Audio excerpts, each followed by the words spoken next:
Assalamualaikum warahmatullahi wabarakatuh.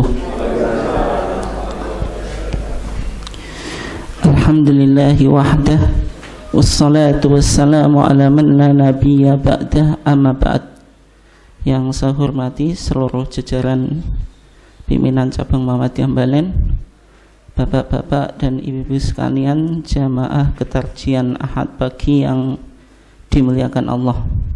Alhamdulillah, pada kesempatan ini kita masih diizinkan oleh Allah Subhanahu wa taala untuk tetap istiqomah di dalam upaya kita mengupgrade keilmuan kita melalui kajian ketarjian di pagi yang cerah ini.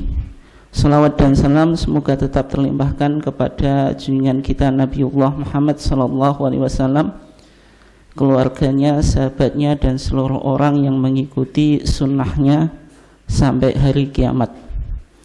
Bapak dan ibu sekalian yang dimuliakan Allah, insya Allah pada pagi hari ini kita melanjutkan pembahasan tentang manhaj tarjih yang berkaitan dengan sumber ajaran agama di dalam Muhammadiyah. Kalau di minggu yang lalu kita sudah kaji tentang sumber primer di dalam ajaran beragama atau di dalam ajaran agama di Muhammadiyah. Sumber primer itu Al-Quran, kemudian yang kedua sunnah makbulah, dan bagaimana perdebatan yang terjadi di dalam kalangan internal Muhammadiyah ketika merumuskan sunnah itu sunnah yang apa, yang awalnya sunnah sahihah kemudian dilakukan perbaikan rumusan atau terminologi menjadi sunnah makbulah yang meliputi hadis sahih dan hadis apa? Hasan. Nah, untuk pembahasan kita kali ini kita akan melihat sumber subsidiar atau sumber paratekstual atau sumber pendukung atau pendamping yang sebagian di kalangan ulama Muhammadiyah itu tidak disebut sumber hukum tapi disebut ijtihad atau metode ijtihad. Nah, tapi sebelumnya kalau kita coba lihat di peta manhaj tarjih, manhaj tarjih itu sebagaimana yang sering kita ulang ada 4 komponen. Yang pertama perspektif, isinya wawasan dan semangat. Ada paham agama, tajdid, toleransi, keterbukaan, tidak berafiliasi kepada mazhab tertentu. Komponen yang kedua itu sumber ajaran agama, meliputi sumber pokok atau primer yaitu Al-Quran dan As-Sunnah. Kemudian yang kedua sumber subsidiar, yaitu nanti ijma' dan qiyas. Sehingga topik kita tadi kedudukan ijma' dan qiyas sebagai sumber hukum dalam Muhammadiyah. Kemudian yang ketiga pendekatan, ada 3, bayani, pendekatan tekstual, burhani, pendekatan berdasarkan ilmu pengetahuan, kemudian irfani, pendekatan berdasarkan intuisi, kemudian yang keempat, yang terakhir prosedur teknis, ada asumsi integralistik, kemudian hierarki jenjang norma, kemudian ada ragam itu bayani, taklili atau kausasi, kemudian taufiki, sinkronisasi. Nah, kita sekarang akan masuk pada pembahasan sumber itu, komponen sumber ajaran agama, yaitu pada yang B itu sumber subsidiar atau sebagian ulama Muhammadiyah mengistilahkan metodologi dalam berijtihad. Nah, kalau kita lihat sumber hukum dalam Muhammadiyah, sumber primer Al-Quran dan hadis atau sunnah makbulah. Sumber pendamping atau instrumental ada ijma' dan qiyas. Ini yang menjadi objek kajian kita pada pagi hari ini. Nanti kita lanjutkan ada istihsan, ada saddu dzari'ah, ada maslahah mursalah, ada fatwa sahabat, kemudian ada uruf qanuni. Tapi sebelumnya Bapak dan Ibu sekalian yang dimuliakan Allah, ketika kita membahas ijma' dan qiyas, ijma' dan qiyas itu sangat populer di masyarakat dan ditempatkan setelah Al-Quran dan Sunnah, sehingga Al-Quran, Sunnah, ijma' dan qiyas. Itu sebagaimana pandangan madhab Syafi'i. Jadi masadiru tasyri', sumber-sumber hukum dalam madhab Syafi'i itu urutannya, yang pertama Al-Quran, yang kedua sunnah atau hadis, kemudian yang ketiga ijma', yang keempat qiyas. Nah, sehingga kalau kita lihat di dalam kitab fikih yang cukup populer di masyarakat yang mengikuti madhab Syafi'i, yaitu Fathul Mu'in, ketika membahas apa yang disebut dengan fikih, di sana dikatakan al-fiqhu lughatan al-fahmu, yang disebut fikih itu secara bahasa pemahaman, wastilahan, dan secara istilah atau terminologi al-ilmu bil ahkam asy-syar'iyyah al-amaliyah, ilmu tentang hukum-hukum syar'i yang amaliyah, yang sifatnya itu praktis, maksudnya bukan i'tiqadi, bukan keyakinan. Al-muktasab, yang digali min adillatiha at-tafsiliyah, dari dalil-dalilnya yang secara tafsil atau secara detail. Beda dengan usul fikih, dalil-dalilnya masih ijmaliyah, masih global. Tapi kalau fikih itu sudah memberikan kategorisasi tentang sebuah hukum. Misalnya sholat 5 waktu, ya pasti kalau kajian fikih bilang hukum sholat 5 waktu ya wajib gitu. Artinya hukum itu sudah instan bisa diaplikasikan. Tapi kalau usul fikih itu masih general gitu. Nah, kemudian di sana dikatakan wastimdaduhu, dasar penggalian fikih itu yang pertama minal kitab, atau sumber fikih itu diambil dari mana? Minal kitab, dari Al-Quran, was sunnah, kemudian sunnah, wal ijma', dan ijma', wal qiyas, dan qiyas. Kenapa kok demikian? Karena Fathul Mu'in itu mengikuti madhab Syafi'i, sehingga urutan sumber hukum itu yang pertama Al-Quran, yang kedua sunnah, kemudian yang ketiga ijma', kemudian yang keempat qiyas. Sehingga kita di masyarakat juga sering bicara itu, yaitu Al-Quran, sunnah, ijma', dan qiyas. Meskipun ada dalil-dalil yang lain sebagaimana al-maslahah al-mursalah, sadu dzari'ah, kemudian fatwa sahabat, dan sebagainya. Nah, sekarang kita coba awali dari pembahasan ijma'. Apa yang dimaksud dengan ijma'? Ini saya ambilkan dari kitab Irsyadul Fuhul. Irsyadul Fuhul itu yang ditulis oleh Al-Imam Asy-Syaukani. Kitab ini itu menggabungkan dua metode, karena dalam kajian usul fikih itu ada dua metode ya. Yang pertama thariqatul fuqaha, metode para ahli fikih, itu jumhur ulama. Yang kedua thariqah al-Hanafiyah, metode mazhab Hanafi. Kalau kita di Al-Azhar usul fikih itu dua. Kita mau ikut thariqah fuqaha atau thariqah Hanafiyah, karena di Al-Azhar kajiannya berbasis klasik semuanya. Kalau mungkin di kampus-kampus di Indonesia itu kan sudah kontemporer, artinya sumbernya itu sudah diacak dari mana-mana. Kalau itu semuanya harus berbasis teks klasik, karena dalam pandangan Al-Azhar yang mencetak ulama itu ya kajiannya harus berbasis teks klasik gitu. Nah, kalau Irsyadul Fuhul itu menggabungkan dua metode tadi, metode fuqaha dan metode Hanafiyah. Al-Imam Asy-Syaukani ini seorang ulama dari Yaman yang sering bukunya yaitu Nailul Autor itu sering dikutip oleh HPT kita, HPT jilid 1, itu referensi yang terbanyak dari Nailul Autor. Tapi beliau menulis juga usul fikih, namanya tadi Irsyadul Fuhul, yang sebenarnya metodologi yang ia gunakan itu penggabungan antara dua tadi, thariqatul fuqaha dan thariqah al-Hanafiyah. Beliau ketika bicara tentang apa yang disebut dengan ijma'. Ijma' itu secara etimologi dengan mengutip apa yang disampaikan oleh Al-Imam Fakhruddin Ar-Razi dalam bukunya Al-Mahsul. Ijma' itu yuqalu bil istiraq ala ma'nayain. Ijma' itu sebenarnya memiliki double meaning, dua makna. Yang pertama al-azmu, yaitu kehendak itu. al-azmu, kehendak. Sebagaimana hadis yang berbicara tentang rukun puasa. Kalau puasa wajib itu kan apa? Niat kita atau kehendak puasa kita harus ditetapkan sebelum fajar gitu. Tapi kalau berbeda dengan sholat sunnah, boleh kita niat puasa sunnah meskipun setelah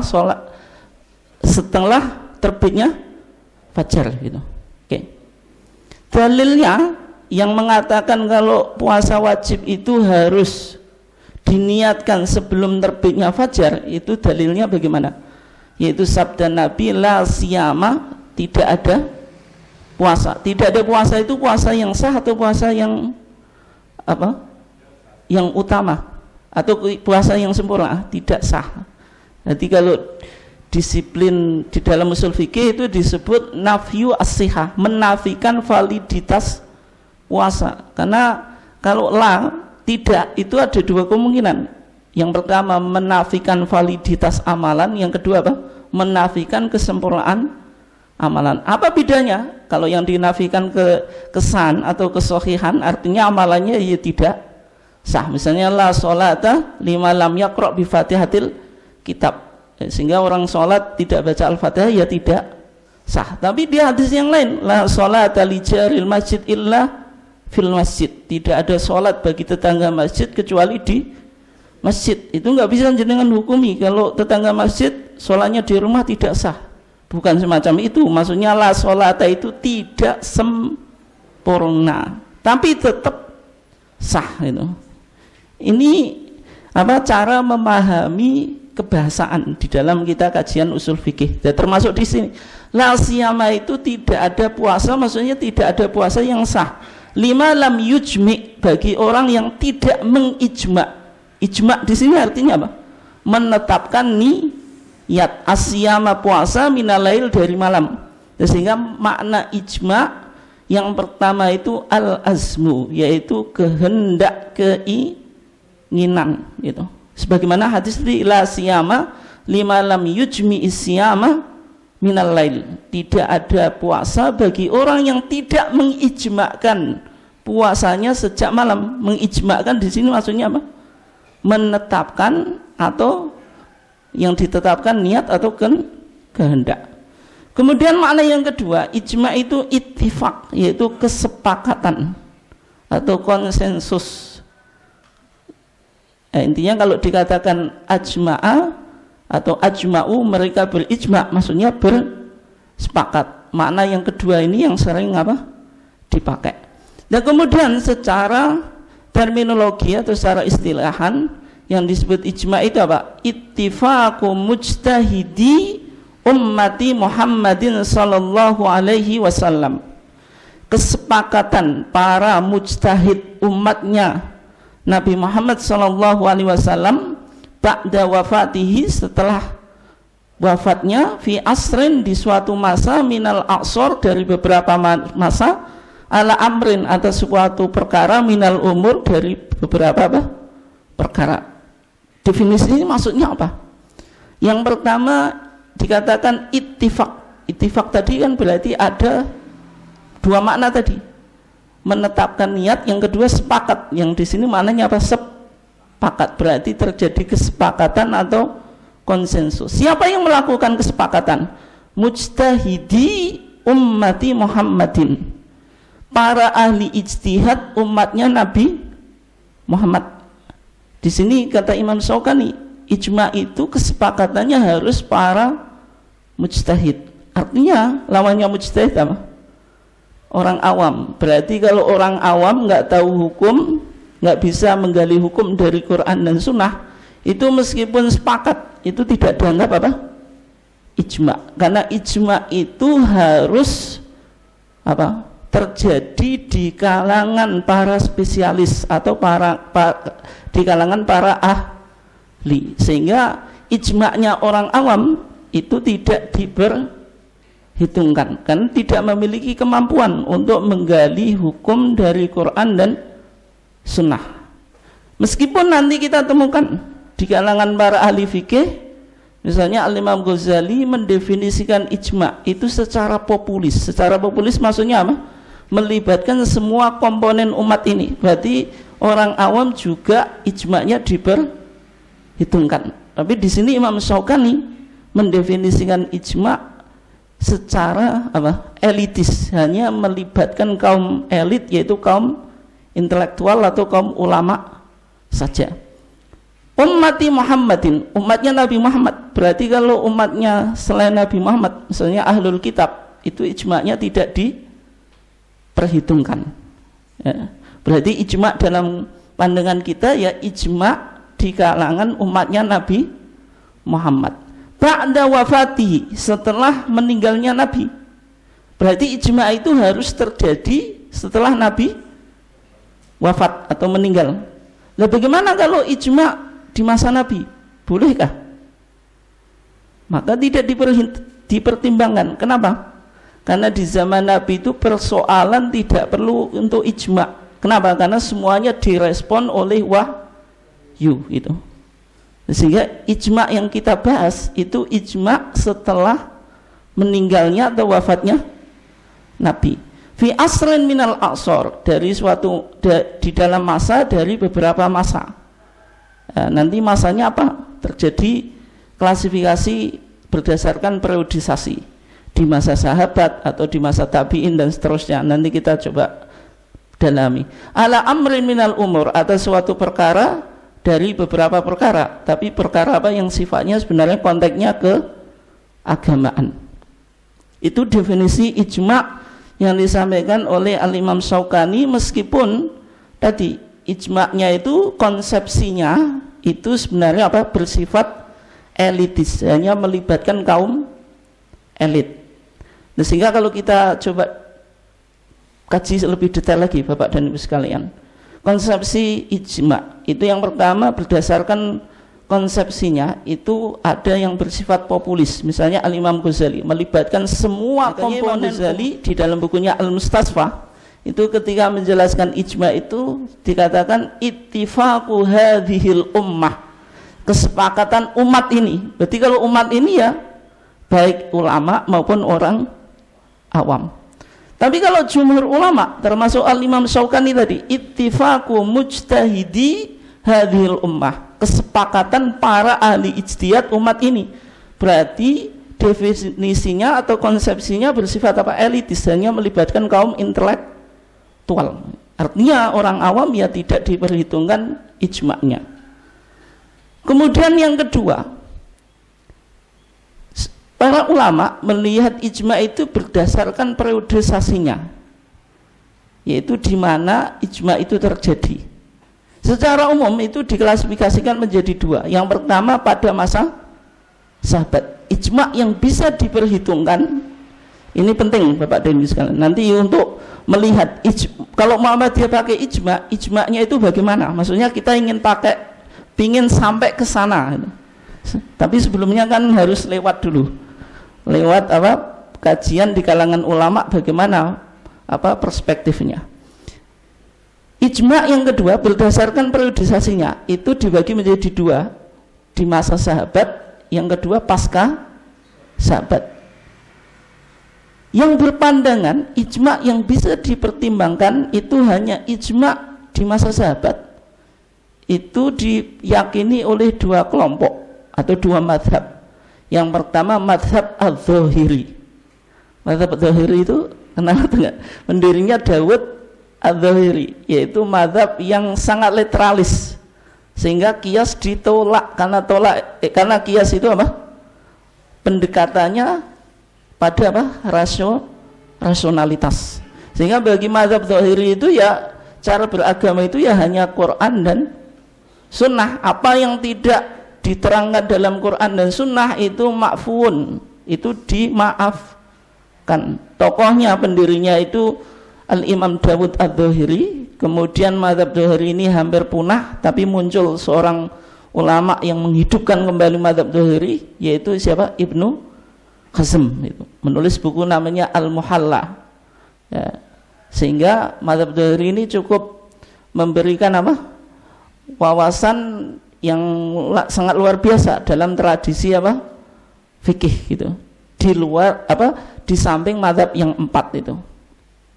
Kemudian yang kedua mazhab Hambali, yaitu mazhab yang didirikan oleh siapa? Al-Imam Ahmad ibn Hanbal Asy-Syaibani.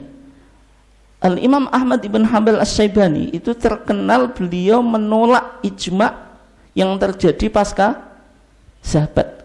Statementnya yang cukup populer, Pak. Imam Ahmad bilang apa? Man idda'a wujudal ijma' ba'da sahabah fahuwa kadzibun. Siapa yang mengklaim bahwasanya terjadi ijma' setelah sahabat, maka dia pendusta. Kata Imam Ahmad, tidak mungkin terjadi ijma' pasca sahabat. Kenapa? Karena pasca sahabat itu, Pak, umat Islam kan sudah melakukan diaspora, Pak. Maksudnya hidup di beberapa wilayah, tidak tersentral di Mekah dan Madinah, tapi sudah masuk Mesir, masuk Persia, macam-macam lah. Sehingga untuk melakukan kesepakatan atau konsensus itu tidak mungkin. Itu menurut Imam Ahmad. Sehingga kalau ada klaim ijma' pasca sahabat, klaim itu jelas dusta, ya. Kemudian yang berikutnya atau periode pasca sahabat, maksudnya sebagian ulama termasuk mazhab Syafi'i, ijma' pasca sahabat itu ya boleh. Mazhab Hanafi membolehkan, mazhab Maliki juga membolehkan. Dan dari klasifikasi berdasarkan periodisasi ini, berarti ulama yang mengatakan ijma' itu hanya terjadi di masa sahabat siapa? Al-Imam Dawud Ad-Dhahiri dan Imam Ahmad ibn Hanbal. Kemudian berikutnya dari segi kekuatan hukum ijma'. Yang pertama, ijma' itu ada ijma' qauli atau ijma' sharih. Maksudnya konsensus secara nyata atau verbal. Maksudnya apa? Para ulama memberikan sebuah hukum dalam sebuah masalah itu secara verbal, artinya terucap. Ya, misalnya contoh ijma' qauli atau sharih ini memberi faedah keyakinan, Pak. Contohnya misalnya hukum sholat 5 waktu, itu semua ulama sepakat kalau hukum sholat 5 waktu hukumnya wajib. Itu disebut apa? Ijma' qauli atau sharih. Kemudian yang kedua ijma' sukuti. Ijma' tadi konsensus, sukuti diam. Sakataya sekutu sukut. Maksudnya apa? Ada pendapat individu atau perorangan, kemudian yang lain diam, sehingga menjadi sebuah konsensus atau ijma'. Kalau ijma' sukuti ini dia dhoniyah, artinya kekuatan hukumnya masih probable. Terjadi apa? Perdebatan. Kenapa? Karena tidak ada pernyataan ijma' secara sharih atau secara qauli atau secara apa? Verbal. Tapi secara umum, Pak, ijma' yang disebutkan misalnya ijma' tentang wajibnya zakat, sholat 5 waktu, itu pasti ya ijma' qauli atau ijma' apa? Sharih gitu. Nah sekarang ini yang paling penting dari kajian kita. Kalau kita tadi bahas ulama memiliki berbagai macam perspektif tentang ijma'. Dari konsepsinya saja itu berbeda. Apa yang dimaksud ijma'? Ada yang konsepsinya itu bersifat populis, ada yang bersifat apa? Elitis. Ada juga yang melihat ijma' dari segi periodisasinya, yaitu periode di masa sahabat dan di masa apa? Pasca sahabat. Nah kalau Muhammadiyah di mana gitu?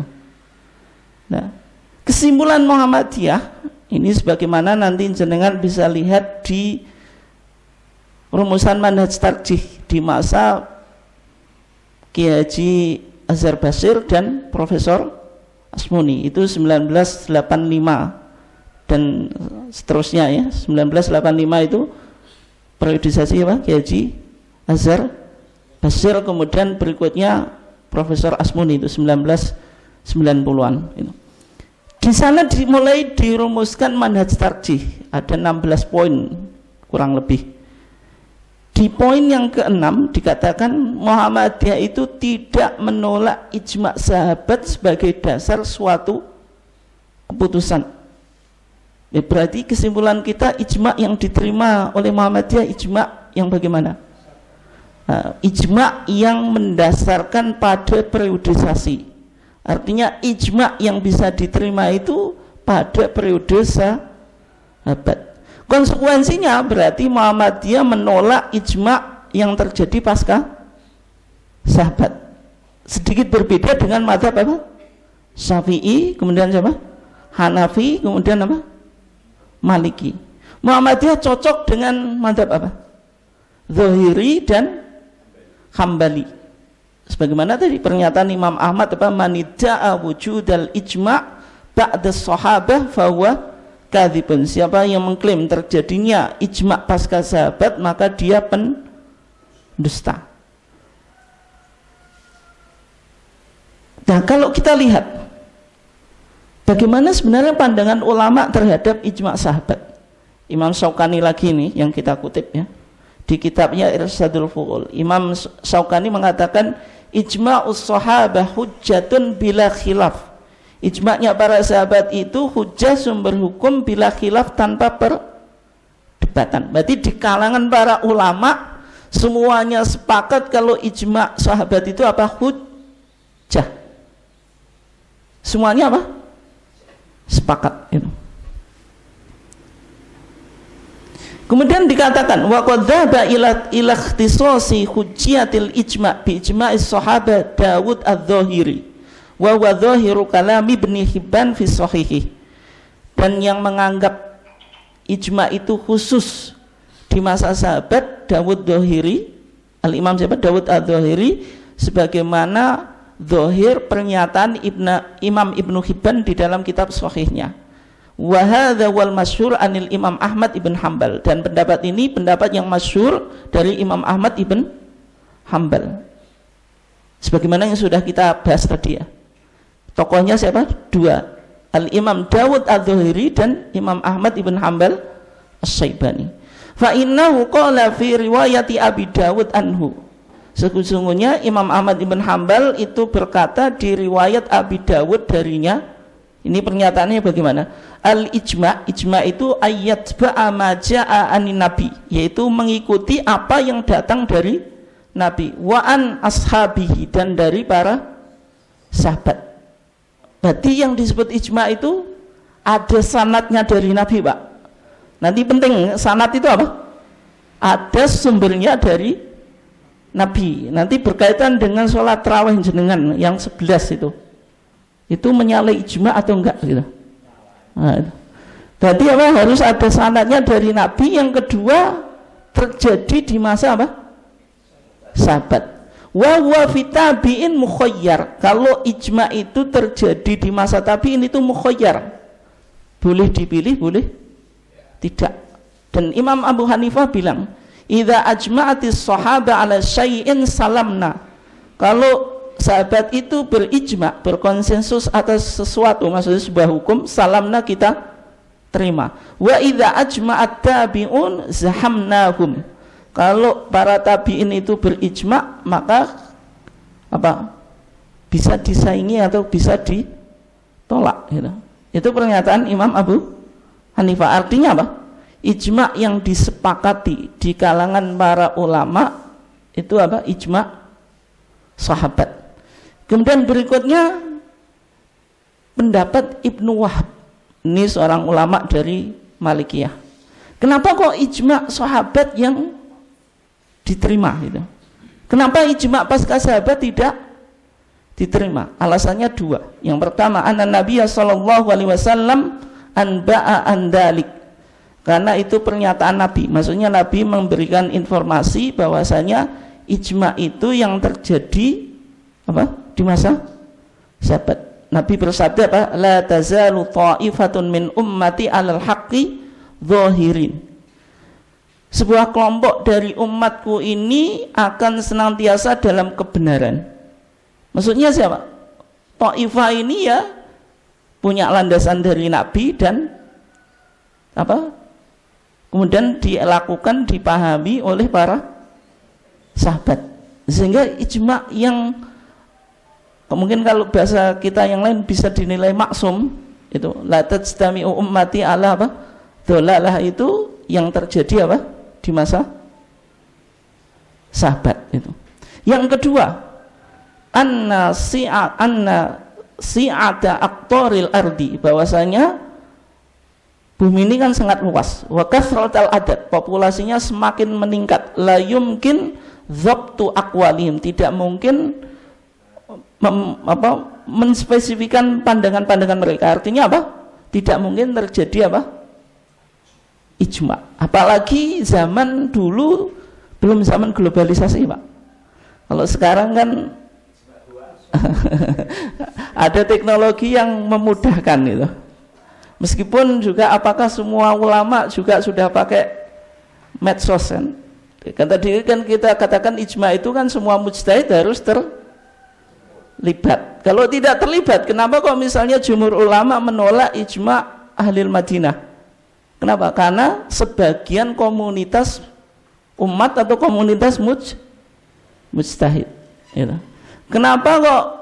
Sehingga tadi kalau misalnya di konteks sekarang kalau semua ulama pakai medsos ya mungkin bisa ijma, tapi kalau enggak ya berarti kan tidak bisa diklaim sebagai ijma tadi. Nah sehingga dengan dua alasan tadi, yang pertama apa?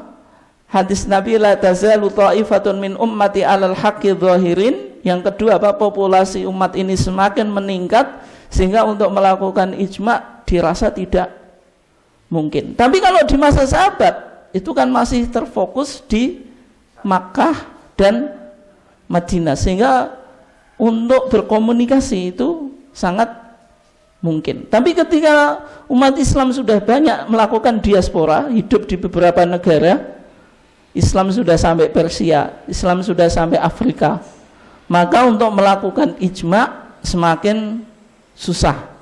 Sehingga yang menjadi kesepakatan para ulama itu apa? Ijma yang bisa dijadikan hujah ketika terjadi apa? Di masa sahabat. Itu pandangan Al-Imam Dawud Adz-Dzahiri dan Imam Ahmad ibn Hambal. Sehingga Bapak dan Ibu sekalian yang dimuliakan Allah, nah, bagaimana ijma yang ada di kitab-kitab fikih gitu? Di kitab fikih itu kan terkadang ajma'atil ummah, telah berijma umat ini. Terkadang redaksinya apa? Ajma'a al-fuqaha atau al-ulama, berijma para ahli fikih atau para ulama. Sehingga yang semacam itu kalau di kajian ketarjian itu perlu untuk diverifikasi, ditelusuri secara historitasnya. Pernyataan umat, kemudian bisa juga ajma'a mujtahidu hadil ummah, berijma para ahli ijtihad dari umat ini. Itu punya landasannya dari ijma sahabat atau tidak? Perlu di cross check dulu, perlu diverifikasi dulu. Ini terjadi sejak masa sahabat atau tidak. Tapi kalau sudah ajma'a as-sahabah, telah berijma sahabat, secara redaksi sudah selesai. Artinya ijma ini terjadi di masa sahabat. Meskipun itu perlu diklarifikasi lagi apa betul atau tidak, tapi secara redaksi sudah apa? Sudah benar ya. Maksudnya kita tidak mempermasalahkan, meskipun secara validitas tetap apa? Di cross check. Sebagian ulama itu menulis buku tentang ijma yang terkenal apa? Ijma Ibnul Mungdir. Tapi tidak semua ijma yang dinyatakan Ibnu Mungdir itu langsung taken for granted, tidak, Pak. Ada yang valid, ada yang tidak. Sehingga kajian ijma itu juga butuh pendekatan historitas juga, bagaimana terjadinya ijma itu. Yang repot semacam itu. Tapi intinya ya, dari beberapa konsepsi dan klasifikasi secara periodisasi ijma yang diterima di Muhammadiyah itu ijma apa? Yang dilihat dari segi periodisasi, yaitu ijma yang terjadi di masa apa? Sahabat. Muhammadiyah di sini sama dengan pandangan Al-Imam Ahmad ibn Dawud Adz-Hambal. Nah, ketika kita simpulkan Muhammadiyah pakai ijma, terus apakah Muhammadiyah pernah mengaplikasikan ijma dalam produk hukumnya, baik putusan atau fatwa? Ini yang penting, Pak. Bisa kita temukan di HPT jilid 1, di Kitabul Waqfi, kitab tentang apa? Wakaf.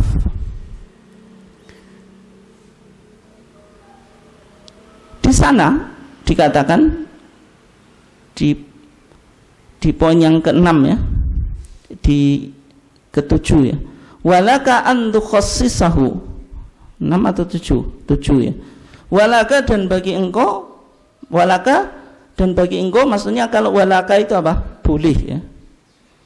An tukhassisahu, engkau mengkhususkan wakaf, itu maksudnya al-waqfi ya, li syakhsin untuk seseorang, au qaumin atau untuk kaum, au masjidin atau untuk masjid, au ghairiha atau yang lainnya, haitsu sekiranya tara engkau berpandangan fihi di dalam wakaf itu al-maslahah, ada kemaslahatan. Maksudnya wakif itu boleh menentukan harta yang diwakafkan itu untuk siapa. Apakah untuk perorangan, komunitas, kaum itu ya, organisasi misalnya, digunakan untuk masjid, untuk apa gitu. Artinya apa? Wakif itu punya syarat menentukan atau punya amanah yang apa, diserahkan kepada nadhir wakaf. Itu diperbolehkan. Kenapa? Ternyata HPT kita jilid 1 itu menggunakan 2 dalil, Pak atau Bu. Yang pertama dalil hadis. Dalil hadis yang bicara tentang wakaf. Siapa sahabat yang pertama kali disebut orang yang mempelopori wakaf di dalam kesejarahan Islam? Siapa? Ini penting. Siapa? Umar ibn Khattab. Umar bin Khattab itu seorang sahabat yang mempelopori wakaf dalam sejarah Islam ketika beliau mendapatkan tanah di Khaybar. Ketika itu Umar bin Khattab konsultasi kepada Nabi, tanah yang sangat beliau sayangi, yang sangat luas ini untuk lebih baik dimanfaatkan untuk apa? Kemudian Nabi menganjurkan untuk mensedekahkan di beberapa tadi pos. Yang dilakukan oleh Umar apa? Fatasaddaqa Umaru, maka Umar mensedekahkan tanahnya itu fil fuqara, untuk orang fakir, wa fil qurba, untuk kerabat, wa fi riqab, untuk budak, wa fi sabilillah, untuk sabilullah, wa ibni sabil, dan untuk ibnu sabil. Artinya pos-posnya kan dijelaskan oleh Umar. Tanahku ini untuk fakir, untuk kerabat, untuk budak, untuk sabilullah, untuk ibnu sabil. Ini dalil yang pertama, dalil pakai hadis. Dalil yang kedua, HPT kita bilang walil ijma', dan karena berdasarkan ijma'. Ijma'nya bagaimana? Min anna syartul waqif kana syari', bahwasanya syaratnya orang yang berwakaf itu kayak teks syariat, maksudnya dari Allah atau Rasul.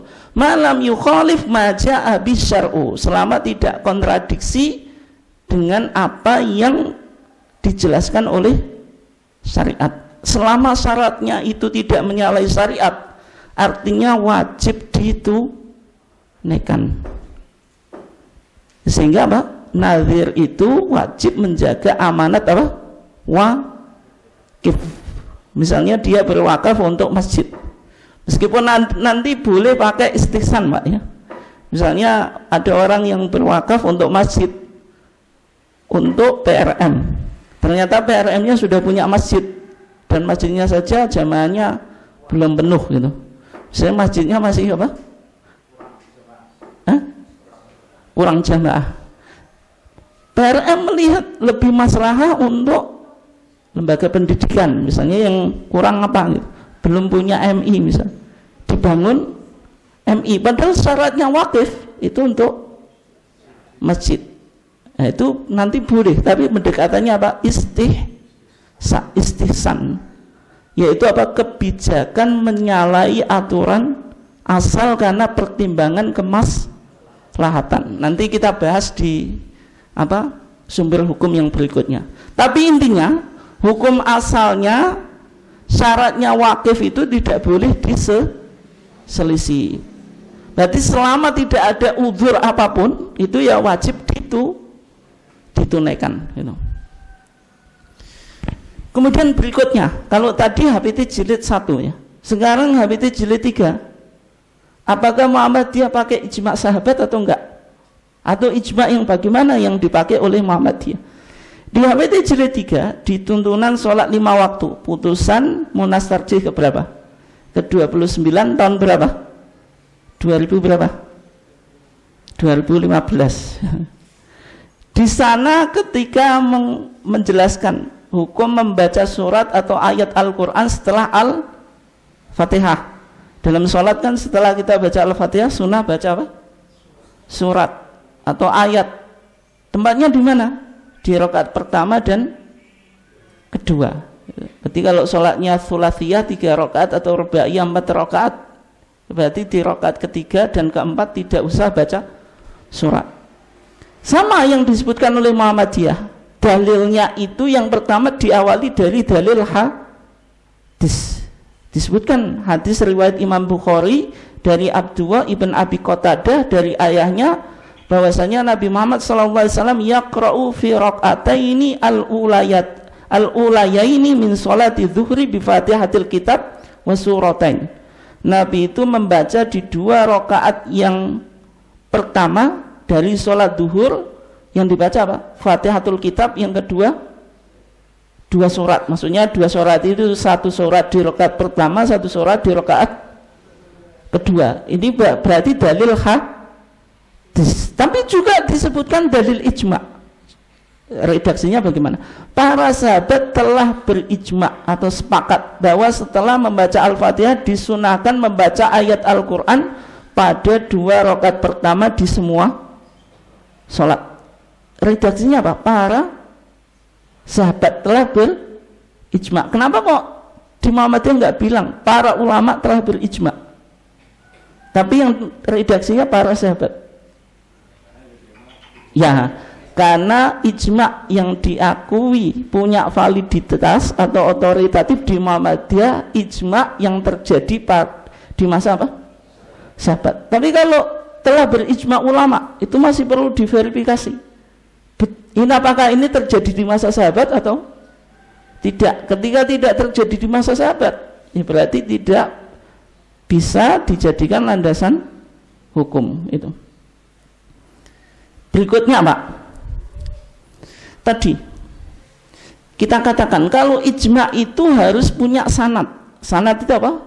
Landasan dari Al-Quran atau sunnah. Artinya sebuah hukum yang terjadi konsensus itu, hukum itu harus punya landasan, baik Quran atau hadis atau sunnah. Kenapa? Karena ijma itu tidak mungkin berdiri sendiri. Maka kita katakan ijma itu sumber pendamping, sumber instrumental atau sumber apa tadi?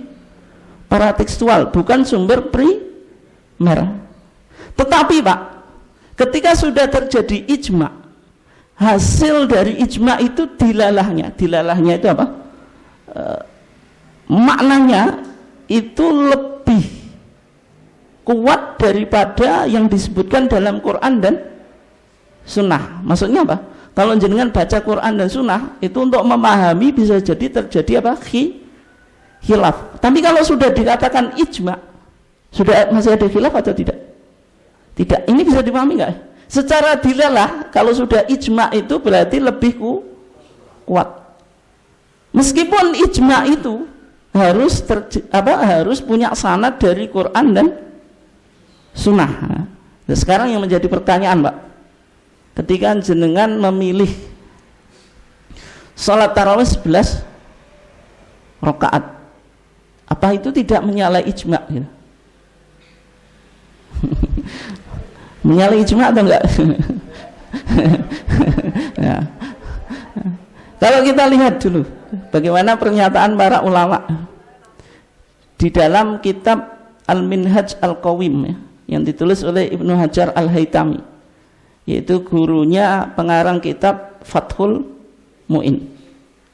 Ketika bicara tentang sholat tarawih itu, di sana kitab Minhaj Al-Qawim itu matanya atau kitab induknya, teks aslinya itu Al-Muqaddimah Al-Khadramiyah. Hadramiyah itu dari Hadramaut karena pengarangnya Bafadol, namanya Bafadol ya. Itu dari Hadramaut. Hadramaut itu mana? Yaman.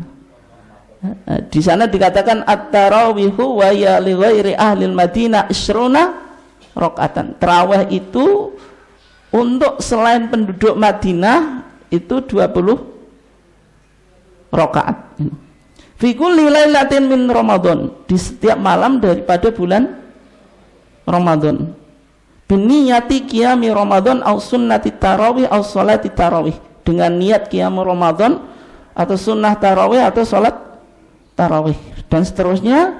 Di sana dikatakan wa ta'yinu qauniha isrina jaa fi haditsin dhaif, dan penentuan jumlah rakaat tarawih itu 20 sebagaimana apa mazhab Syafi'i, jaa fi haditsin dhaifin, disebutkan dalam hadis yang dhaif. Akan tetapi Pak disusuli ya, lakin itu apa kalau apa Mas Yitno? Itu istidrak ya. Lakin kalau ada ucapan lakin itu maksudnya apa? Menyusuli ucapan yang sebelumnya.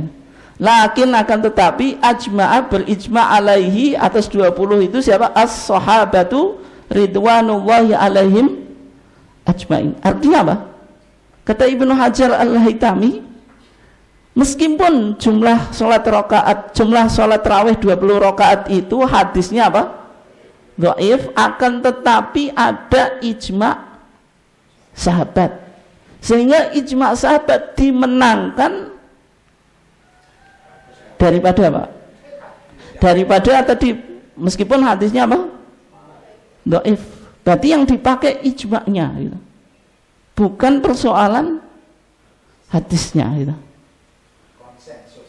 Nah, sehingga kalau kita di Muhammadiyah tadi kita katakan Pak, ijma' itu harus punya landasan Quran dan hadis. Hadisnya juga harus sahih atau masuk kriteria sunnah makbulah. Tapi di sini hadisnya dhaif. Tapi terjadi ijma'. Ijma'nya di masa siapa Pak? Sahabat. Sebenarnya kita mempermasalahkan atau enggak? Enggak dong, ijma' sahabat kok. Secara kalau ini ijma'ul sahabat bukan ijma'ul ulama kan, atau ijma'ul mujtahid, tidak ada masalah. Tapi yang kita masalahkan apa? Sanad ijma'nya. Bahwasanya klaim terjadi ijma' di masa sahabat bahwasanya jumlah sholat tarawih itu 20 rakaat itu punya sandaran hadis atau tidak. Jadi, ternyata kalau kita kaji di kitab Al-Muwatta, Imam Malik ibn Anas itu menyebutkan dua hadis yang kontradiksi tentang pelaksanaan sholat tarawih di masa Umar ibn Khattab. Yang pertama hadis Sa'ib ibn Yazid, ketika Umar bin Khattab itu menyatukan sholat tarawihnya umat Islam ketika itu ala qari'in wahidin, atas satu imam, yang ditunjukkan dua sahabat. Yang pertama siapa? Ubay bin Ka'ab, yang kedua Tamim Ad-Dari. Itu jumlah rakaatnya berapa? Di riwayat As-Sa'ib ibn Yazid itu apa? Ayyaquma linnasi bi ihda asrata rakaatan. Ubay bin Ka'ab dan Tamim Ad-Dari itu mengimami para sahabat itu 11 rakaat. Tapi keterangan berikutnya di hadis Yazid ibn Ruman itu malah memberi keterangan yang kontradiktif Pak. Di sana dikatakan kana nasu yaqumuna fi zamani Umar bin Al-Khattab fi Ramadan bi 23 rakaatan. Sahabat itu melakukan qiyamul Ramadan di masa Umar bin Khattab dengan 23 rakaat. Yang satu bilang 11, yang satu 23. Semuanya terjadi di masa sahabat, di masa Umar ibn Khattab. Nah, sehingga dua hadis ini perlu kita tarjih, karena dua-duanya kan nggak bisa diamalkan Pak. Ada metode sinkronisasi atau taufiki, al-jam'u wa taufiq, diharmoniskan bisa nggak? Meskipun secara pelaksanaan bisa Pak, misalnya terkadang 11, terkadang 23 kan di beberapa masjid semacam itu. Tapi yang menjadi masalah sinkronisasi itu kan kalau dalilnya sama-sama valid, kayak kita wajah tuh sama Allahumma Baik dua-duanya kan secara sanad hadis kan tidak ada masalah kan. Allahumma ba'id muttafaqun alaih wajhatu rawahu Muslim. Tapi di sini dua hadis ini yang satu sahih, yang satu yang satu tidak. Sehingga kan perlu untuk ditarjih, dipilih salah satu. Ya. Ternyata Imam Nawawi di kitabnya Al-Majmu' ketika mengomentari hadis yang dinukil oleh Imam Malik di kitab Al-Muwatta', ya. Di sana dikatakan hadis ini mursal. Fa inna Yazid ibn Ruman lam yudrik Umar, karena Yazid ibn Ruman itu tidak pernah ketemu Umar, sehingga hadis ini mursal. Kemudian yang hadis yang mengatakan 11 tadi, yaitu As-Sa'ib ibn Yazid, itu sama Al-Imam Al-Mubarakfuri, pengarang kitab Tuhfatul Akhwadi, yaitu syarah Sunan Tirmidzi, itu dianggap apa? Sahih. Dan juga misalnya Syekh Nasruddin Albani dalam bukunya Shalatut Tarawih juga menganggap apa? Sahih. Sehingga kesimpulan kita, ya, meskipun 11 rakaat itu apa? Menyalahi apa? Ijma', tapi sebenarnya ijma'nya itu perlu untuk dikaji ulang tentang sanad ijma'nya. Ternyata dari kajian hadis yang dua hadis yang disebutkan, justru hadis yang 11 rakaat itu yang lebih sahih, karena hadis yang 23 rakaat yang diriwayatkan oleh Yazid ibn Ruman, ternyata Yazid ibn Ruman itu tidak pernah ketemu Umar ibn Khattab. Dan ciri hadis yang sahih, Pak, itu tidak bertentangan dengan hadis yang lebih sahih. Hadis yang lebih sahih apa? Hadis muttafaqun alaih ketika Aisyah menjelaskan sholat malamnya Nabi. Ketika Aisyah ditanya oleh muridnya, yaitu Abu Salamah ibn Abdirrahman, itu kaifa kanat sholatu Rasulullah sallallahu alaihi wasallam fi Ramadan, di bulan apa? Ramadan. Meskipun mazhab Syafi'i membawa ini ke sholat witir, Pak, tapi kan ini fi Ramadan. Witir itu apa cuma di Ramadan saja?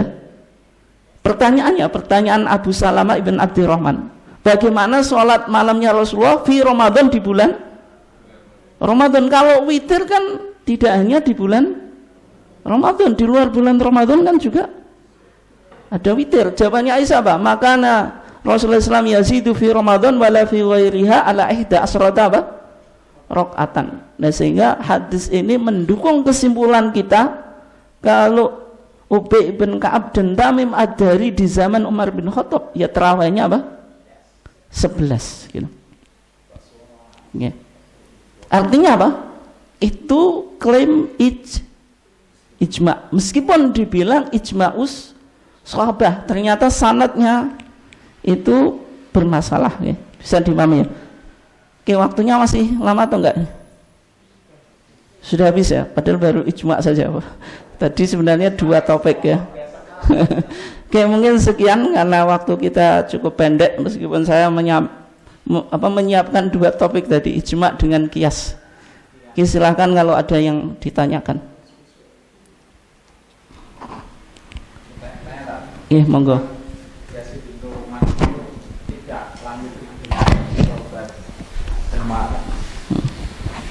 Tidak ketemu dengan sahabat itu dalam artian dia belum lahir ataukah posisi geografisnya saja yang berbeda? Kalau belum lahir itu sangat kuat, tetapi kalau letak geografisnya yang berbeda, soporoh coro bengi-bengi tahu petuk kan ya rara, tapi ceritane kan ngono. Ya, terima kasih. Ya, alasannya kalau mungkin dia belum lahir itu ya oke-oke saja, tapi kalau masalah letak geografis kan ya kita tidak tahu ketemunya 2 orang itu. Terima kasih. Assalamualaikum warahmatullahi wabarakatuh. Ya, cara ngeceknya bagaimana?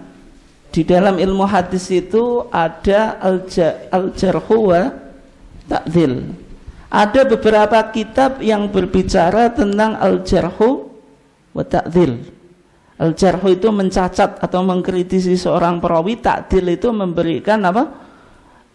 Menganggap perawi itu memiliki integritas moral yang baik sehingga riwayatnya boleh diterima, menganggap perawi itu A, B, adil. Itu ada beberapa kitab, misalnya Tahdzibut Tahdzib, Mizanul I'tidal, banyak kitabnya. Di situ bicara tentang para perawi, harus ngeceknya di situ. Sehingga kita temukan misalnya biografi Yazid ibn Ruman, di sana akan dikatakan Yazid ibn Ruman itu hidup di masa ini, nanti siapa saja yang ia meriwayatkan dari siapa saja gitu-gitu. Kemudian bagaimana Yazid ibn Ruman itu, apakah punya sifat adalah atau tidak? Karena hadis sahih itu kan harus terpenuhi berapa? 5 syarat. Mesti ingat ya, yang pertama ittisalus sanad, sanadnya harus bersambung dari perawi pertama sampai terakhir. Yang kedua apa?